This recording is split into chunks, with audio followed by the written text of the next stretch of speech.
Hey everyone, how's it going? So today is Monday, August 11th, and I am 13 weeks from my bilateral prophylactic double mastectomy with deep reconstruction. And I had my latest post-op appointment on Friday. My last video was, I think, the Wednesday before that. So just here to give a little bit of an update. My surgeon is really happy with the progress that's been made since we did the debridement on my breast and got rid of all that necrotic tissue. The skin, you can see the new skin coming from the outside in, and which is great. There are still, open wounds, so to speak, but it's really progressing in a nice way. He is under the impression that it will be about another 3 weeks, but he expects that everything should be pretty close to healed at that point. I told him, I love your optimism. I will believe it when I see it because it just has been so long that I would love for it to be healed in 3 weeks, but that feels like really soon. But I'll take it if that's really the reality, right? So that was super exciting. The sort of bad news is it does look like my other nipple is potentially hollow underneath. So much like what happened with my nipple on the left, looks like that may happen with the nipple on the right. So that fucking sucks. There is no other way to put it. I did nipple sparing, skin sparing surgery because I wanted to keep my nipples, because I wanted to keep one part of that original me, and doesn't look like that's going to happen. So that was really disappointing and something that I've had to sit with now. Fortunately, when I lost the left, I kind of knew that it was possible on the right. Like I didn't think anything of it and up until that point. And so I was kind of a little bit prepared, but still, it hurts. It sucks. Like, um, I'm having a really hard time kind of wrapping my brain around like what this is going to look like and how it's going to be. And I did express that to my surgeon. I kind of started crying when he told me, and I was like, look, I said, I need your help here because I'm really struggling to see how all of this is going to turn out. Like, I think going into surgery, I had this expectation, and I said this in my previous video about like, I always knew that there was going to be a phase two, but I kind of expected phase two to be a little bit more light and fluffy and kind of a cleanup aesthetically, and put it to bed, and we're done and we're off. Now for me, that's not the case, right? Because I had this blistering and necrotic issue. Oh, fun fact. So I also found out that generally this happens to less than 10% of women get this blistering effect when they go through a double mastectomy with deep reconstruction. So, yay for me for being an overachiever. Like, I don't know. But yeah, so it is a super small percentage of women that this happens to, and I just so happen to be one of them. So, so we did talk about like, okay, like, can you, because there is still some tissue there, can you reconstruct, or what does that look like? Do I have to move to tattoo? Do we remove them entirely? Like, um, and he's of the thought that we reconstruct them because there is still some tissue there, and it would probably be better than removing them overall. But we have to wait for the skin to fully heal before we can really make any decisions, and we need to see what happens when the last bit of the necrotic tissue on this side over the nipple kind of comes off, and see if it's really hollow underneath or not, um, and go from there. So we're in a holding pattern, but I appreciate that we had the conversation now versus kind of, a couple weeks from now it falls off or whatever, and then I'm, kind of devastated yet again. So we'll see, we'll see. But I feel good that we had the conversation, and so at least now I'm aware of that it could happen, and then what the possibilities are. I have a spot on my glasses, so hold please. Um, So that was so that was pretty good overall, just knowing that he thinks that the tissue is really gonna move along. And he said the first part of the process is really slow, but now that the skin is kind of really closing in and that debridement has happened, it's really allowing the skin to um, kind of seal up. So hopefully, this would be all closed in about 3 weeks. So that would be wonderful. I look forward to that day. My stomach incision, like I mentioned last time, it is closing in like a cone right from the inside out.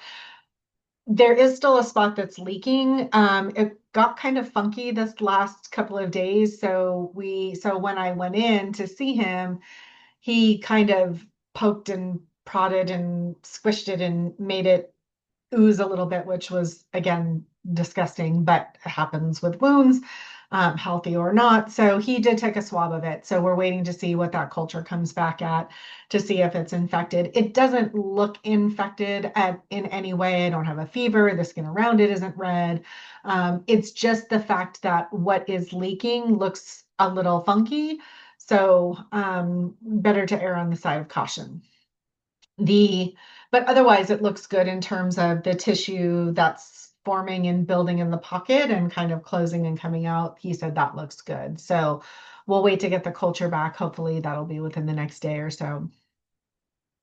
The other hole that has opened up, this other kind of small, not quite a pinhole, it's a little bit larger, but that is really interesting. So you can feel now that the skin around it is not hard. It's actually soft, like there's nothing behind it.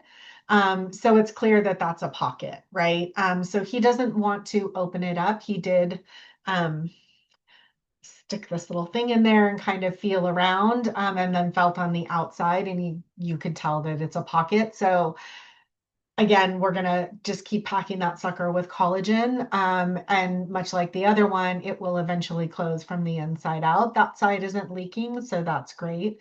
Um, so we'll continue to stuff this collagen in the holes and let it grow the tissue and go from there. But he thinks this is about a month away from full closure. So again, we're still kind of like in this place where everything is really moving along, which is again fabulous. I feel like it's been so long. So that's all really good news. Then we talked about what does phase two look like? When can we even deal with that? Like, how do I become whole? And we're not going to do anything until November. November is the earliest that he will touch me. And that might even roll to December, depending on how he feels the skin is doing, but we will do it this year. That's again just for insurance purposes, because I have maxed out this year, which is great. So anything else is kind of 100% covered right now, which is wonderful. I need that. But also shitty on how our insurance works. But I digress. So we won't touch anything until November, and that'll give my skin, if really truly I close everything up within the next 3 weeks, that'll bring us to the end of the month, beginning of September. And then that really gives me, at least 8 weeks before 6 to 8 weeks before he touches me again, to really give that skin really good time to close and heal and soften.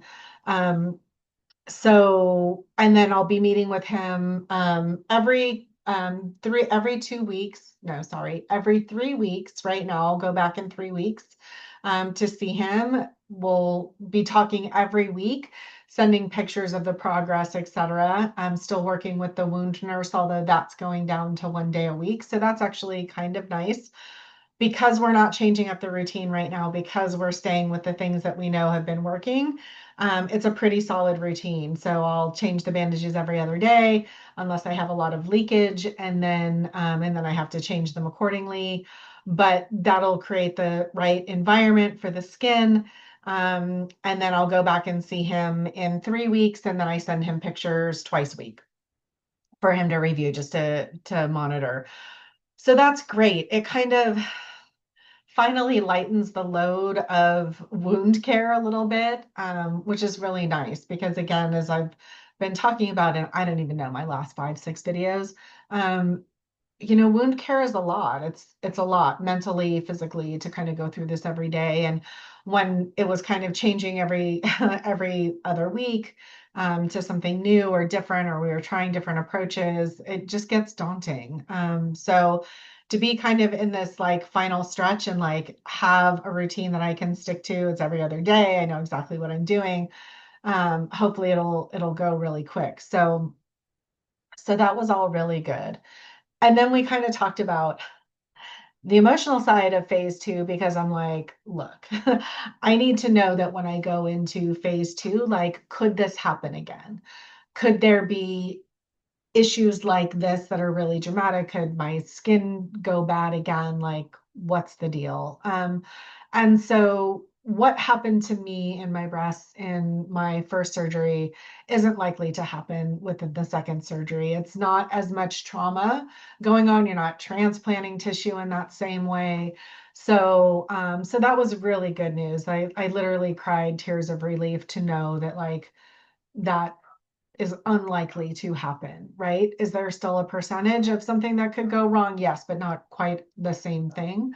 So that was really good news. And then the rest of it, he was like, really, I appreciate his honesty because he was like, I don't even want to talk about it yet because we don't know. Like, it's hard to talk about things when your skin isn't there yet. It's not ready. We're not going into surgery tomorrow. Like, I need you to heal, and then we can talk about like once we're ready, what that looks like. But again, we did talk about that most likely I'll have to have both nipples reconstructed. Boo. But he he was really funny. He's like, I promise you'll love them. I'm like, okay, like I'll take that. So, so that's really good. The other thing he said, which made me really, really happy, and I just had to have my wound nurse sign off on, which he did, yay, is I can now do yoga from home. They know I kind of talked with them about the series that I do, which is Bikram hot yoga. So as long as I'm not in the studio, because I can't do heat, but I can do it from home. And there are about 3 or 4 poses that they really just don't want me to do because it's too much stretch on my abdomen. And for right now, again, we don't want to kind of, as it's closing, we don't want to pull it. But the rest of it, I can do. So as long as my body allows and I'm not pushing it. But that makes me so incredibly happy because I need to get back into a routine. I need to start building strength. I have zero core strength right now because everything that's happened and the trauma that's happened, like it's a lot, right? And my core is just not not there anymore. So it will come back, but it's going to take some time. So being able to even get back in a routine where I can do this from home is just super, super exciting for me. Just the headspace and being back in the community of my people is very exciting to me. So outside of that, I can walk. They actually are like, you can walk, you can hike. Just be careful that because I'm still have a bandage here and a wound, that my pants come up over where that wound is. So there's no additional rubbing or disruption of the wound site, if you will. So I'm super excited about that because that means I can get back outside and like really start walking and just getting my physical um workouts in, which is great because I've really missed that. So I think that's it for now, you guys. Again, I feel like it's been a long haul. I feel like some of these videos, I kind of repeat the same things, but it's the things that have been going on through this journey. Now, this doesn't happen to everybody. Not everybody goes through, the wound challenges that I've had or the blistering. Some women are like, 3 weeks post-surgery and they're like, I feel great. I'm doing everything. I'm standing up straight. I got no pain. Like I'm working out again, like whatever it is, like everybody's journey is different.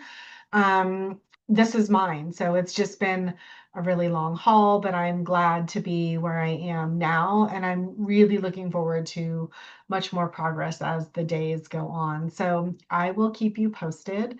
And I am starting to try to get myself to emerge out of the fog and haze of healing, and get back to my normal life.